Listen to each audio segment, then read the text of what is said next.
If you consider yourself educated and you've never read the Bible, I'm going to convince you to read the Bible. Okay, so think about it. You consider yourself educated, right? Not everyone does, but if you're watching this and you consider yourself educated, then you think, okay, I know things. I'm pretty smart. I read books. Well, what about this book? The Holy Bible, the Christian Bible, is the most significant book ever put together, ever written, ever made. It's still being read by tons of people today. So much of our culture is based on it. So much of our pop culture references it. It's just a lot comes from here that goes into the world. And you're telling me that you think you're educated, but you don't want to read this one book. And you might be thinking, why do I need to read the Bible? I'm not religious. I'm not a Christian. I'm an atheist. And I'm not going to go around reading the Quran and this and that. It's just too much work, and there's other things to read. And honestly, it's just a bunch of fairy tales or whatever. Well, first of all, one, it is the most important book. So more so than any other religious books. And I'm sure there are many others. And two, the second reason is that we live in a Christian society. If you're watching this and you're living in America or the Western world. So it's super relevant to the fabric of society.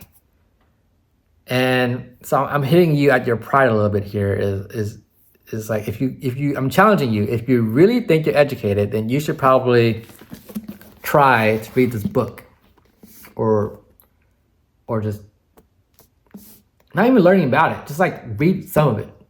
Read the New Testament. The analogy I like to use is if you consider yourself a movie buff and you've never watched Steven Spielberg, then are you really a movie buff?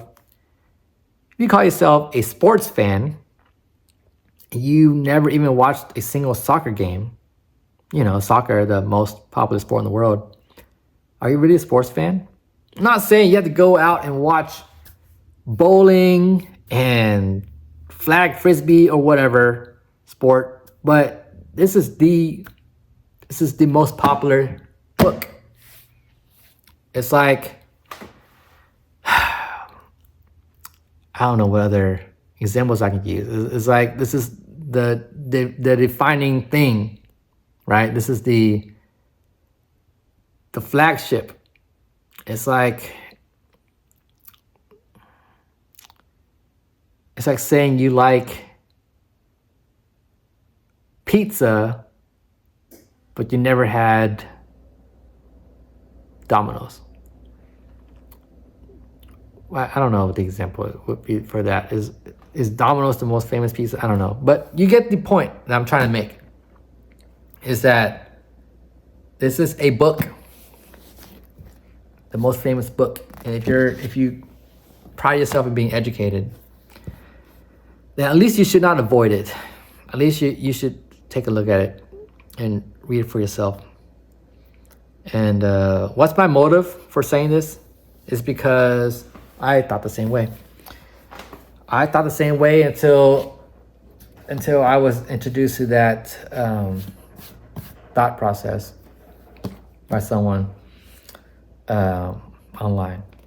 So somebody online, Dr. Rosalind Picard, was telling her conversion story, and she said she just started reading the Bible and she liked it, right? Basically, that's basically her story in a gist, in a nutshell. There's more to it than that, but maybe you will like it too. Maybe you read it. Maybe you read the New Testament and start to think to yourself, "Wow, this is actually not what I thought.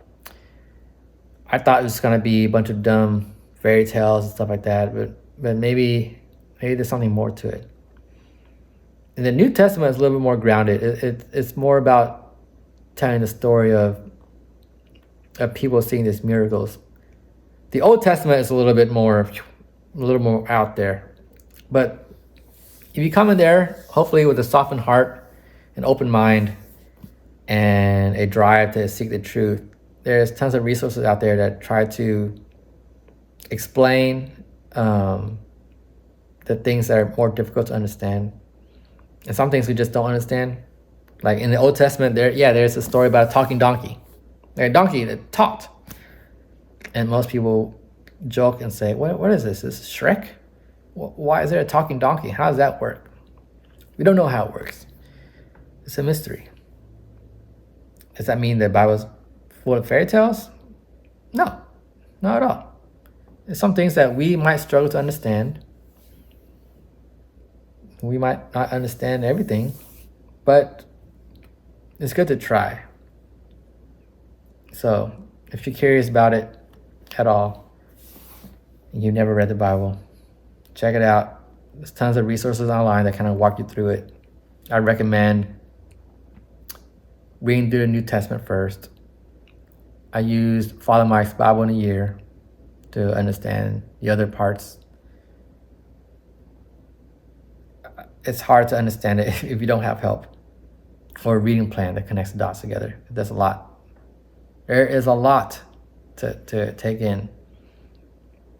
But there's help out there. And I challenge you. I challenge you to read it, to get to know it. At least get familiar with it. And then you start to see, okay, there are so many references in the world that are being made that I don't know about. So you just feel like, oh man, I'm connecting so many dots now. It's like, whoa, that came from the Bible? I didn't know that. There are so many things that came from the Bible that you just literally don't know. Because, I mean, how arrogant do you have to be to think that you know all this without reading it? There's a lot in here. I haven't finished reading it yet. I'm going through it. Still going through it. But just what I've read so far is eye-opening in more ways than one.